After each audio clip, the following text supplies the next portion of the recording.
అమ్మ ఊరు నుంచి వచ్చేటప్పుడు రొయ్యలు తీసుకొచ్చింది కదా! వాటిలో ఉన్న మధ్యలో నారంతా తీసేసి నిమ్మకాయ, ఉప్పు, పసుపు వేసి క్లీన్ చేసుకున్నాను. నా చిన్నప్పుడైతే రొయ్యలు అస్సలు తినేదాన్ని కాదు. నేను పెళ్లి కాక ముందుకు చికెను, చేపలు ఎప్పుడో ఒకసారి పెళ్ళిళ్ళలో మటన్ తప్పించి ఇంకా నాన్ వెజ్ జోలికే పోయేదాన్ని కాదు. కాకపోతే ప్రెగ్నెన్సీ టైంలోనైతే మేకలో ఉన్న అవయవాలన్నీ తినిపించారండి మా అత్తను, మా అమ్మ. మా అమ్మ అయితే రొయ్యలు కూడా వదలలేదు. ఇక ఆ కాంచి అలవాటైన రొయ్యలు ఇలాగా చేశాననమాట. ఇక అలవాటయిపోయింది నాకు.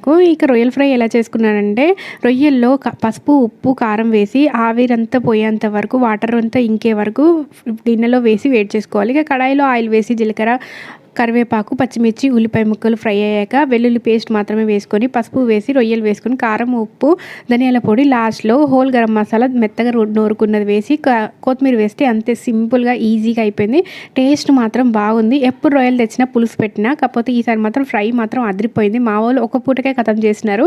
నిజంగా బాగుంది. మీరు కూడా చేసుకోండి. Thank you so much. Subscribe my